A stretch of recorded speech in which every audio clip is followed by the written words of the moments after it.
Good morning, DFS fans. Hopefully, everybody had a wonderful Saturday playing a little MLB DFS. And if you messed with the showdown on the one NBA game, hopefully it worked out well for you.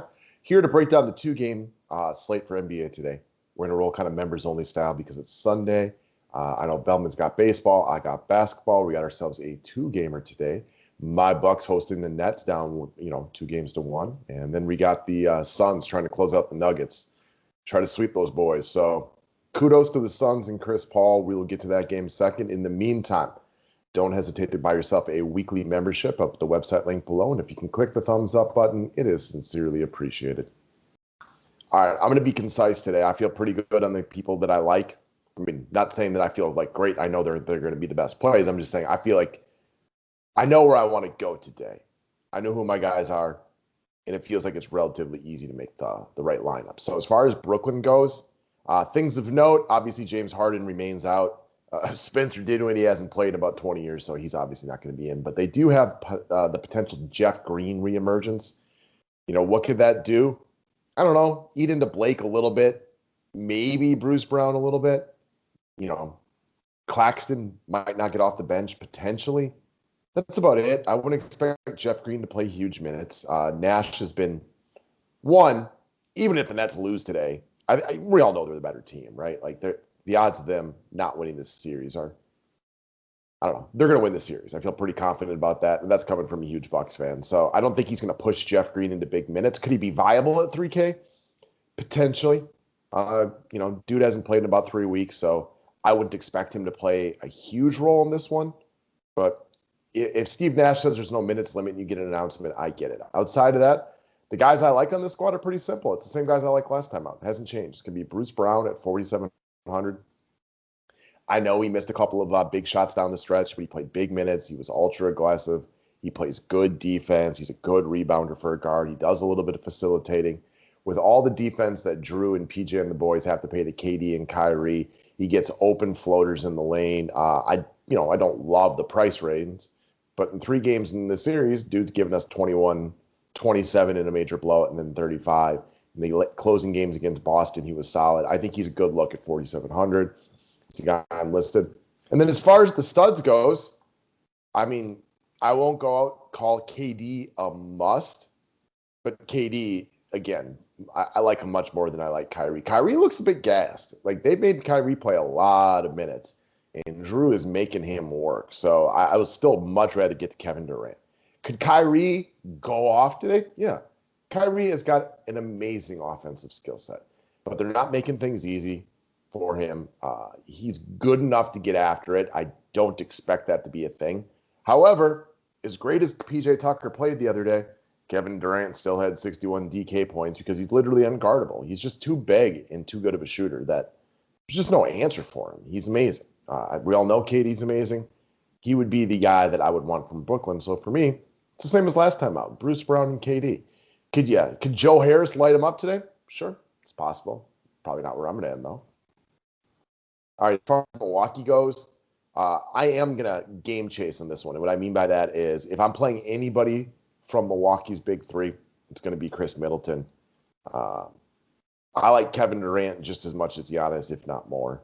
So I'd much rather get there at a few dollars less. I love Drew Holiday. I think he's a great player.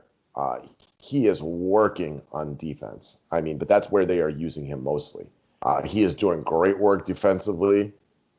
But that's it. Like, he's just being a little inefficient offensively because they're asking him to shoulder such a monster load to try to take, Kevin Durant and Kyrie out of this game, which is that's no small task. Those guys are pretty good at the game of basketball. So I liked Drew last game. Watched enough of it to know that this is more of a defensive stopper role that he's taken on, playing huge minutes. Not that you stop those guys. We'll call them a defensive slower because if you don't get on them, they're gonna grab $50 or 50 points apiece. So give me Middleton. I still got Bryn Forbes as a long shot. He has not shot the ball extremely well, going 0-4 and 1-5. He was forcing a little bit, but if he hits a couple of threes early, he could get rolling. He would never make like a main lineup or anything like that. And then the easy play would be Brook Lopez. Again, I don't understand why he got another price drop, but he did. One of these games, too, he's going to have like a good offensive game to go along with it. Last time out, he threw a block party, but was bad offensively. Today he could be good offensively. Obviously, the blocks, he's not going to get 6 blocks again. Probably not going to get 11 rebounds again, but he could throw in an assist or 2.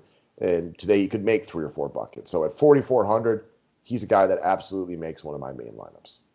All right, next up, moving over to Phoenix.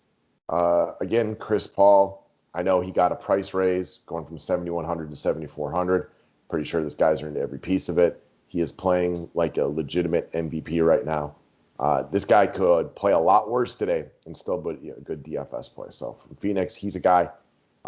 If you want to take a shot on fading Chris Paul to play Devin Booker, I gotcha. Not where I'm going to go. I don't think that's the right move here. But I can get why you would think that. Devin Booker is also fantastic, but this series appears to be all about Chris Paul. They just don't have any answer for him. So I don't think you're nuts to like Devin Booker, but I'd rather play Chris Middleton at less money. We talked about Torrey Craig the other day. This is kind of a long shot. He didn't get any rebounds. That's the main place he gets his DFS points. He didn't get any. He didn't get any blocks. He didn't get any steals or anything like that. I still think he's fine to play at 3,300. He's not a guy that you want to prioritize because he legit has very little upside, doesn't play enough minutes, is not a very sound offensive player, but he could easily jump back up into the 20s today. So you probably get him at even lower ownership, but the minutes were still there, so worth noting. I think DeAndre Ayton's a look. I just don't think I'm going to end up here. I like Jokic and I like Brook Lopez. You can only play 2 centers, so I probably don't get to Ayton. However, Saric coming off the bench, playing 9, 16, and 10 minutes throughout the series at only 3,100, far from a priority. But as far as guys that are dirt cheap, he's right there. And the other thing, this did not come to fruition last game, but there's always the chance in a game like this that we see the referees be a little nice to Denver right here. Could we see Jokic getting him into foul trouble? Possibly. He's done a great job this series of not being in foul trouble, only picking up 4 throughout 3 games as Phoenix has pretty much just delivered butt whoopings straight across the board, but it's possible. The power forward eligibility is real big on that one. However, ideally, your power forward is going to be Jay Crowder. So last time out, I like Crowder and Bridges about the same. They're becoming a little interchangeable to me. You like the wily veteran in Jay Crowder. Then you got Mikal Bridges, kind of the up-and-coming underrated player. Today, give me Jay Crowder. Why? He's $600 less. Every dollar counts in a playoff matchup like this, so give me Jay Crowder. And he's on my short list. If I had to choose between Jay Crowder and Bruce Brown, same price, probably give me Bruce Brown, but it's not an easy call. And you can easily play both of them. Next up, there's 2 guys from Denver that I like today. It's going to be Will Barton. It's going to be Nikola Jokic. Quite frankly, whether this is good or bad, they've kind of gotten, relatively beaten pretty easily in all 3 games, so it probably doesn't matter.